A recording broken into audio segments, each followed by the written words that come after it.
ഞാൻ വായിച്ചതിൽ വെച്ച് ഏറ്റവും നല്ല റിവെഞ്ച് സ്റ്റോറി റസൂലിൻ്റെ ഫത്ഹ് മക്കയാണ്. മക്കയിൽ വെച്ച് നിരന്തരം പീഡിപ്പിക്കപ്പെടുകയും കൊല ചെയ്യപ്പെടുകയുമാണ് റസൂലും സഹാബത്തും. അതിനുശേഷം മദീനയിലെത്തിയിട്ടും റസൂലിനും സഹാബത്തിനും ഒരു സ്വൈര്യവും ഉണ്ടായിരുന്നില്ല.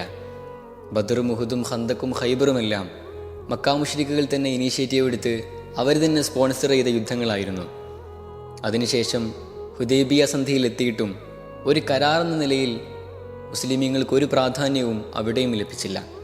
അങ്ങനെ ഹിജ്റ 8-ാം വർഷം റമദാൻ 20-ന് മുസ്ലിം സൈന്യം പിറകൊണ്ട മണ്ണിലെത്തി മക്ക വിജയം നടത്തി.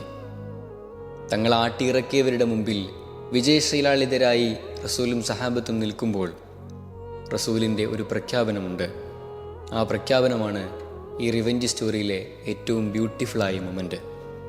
ലാ തസ്രീബ അലൈക്കുമുൽ യൗം, ഇന്നേ ദിവസം നിങ്ങളോട് ഒരു പ്രതികാരവുമില്ല. ഇത്ര പീസ്ഫുൾ ക്ലൈമാക്സ് ഉള്ള ഒരു റിവെഞ്ച് സ്റ്റോറി ഒരുപക്ഷെ ലോക ചരിത്രത്തിൽ ആദ്യമായിരിക്കും.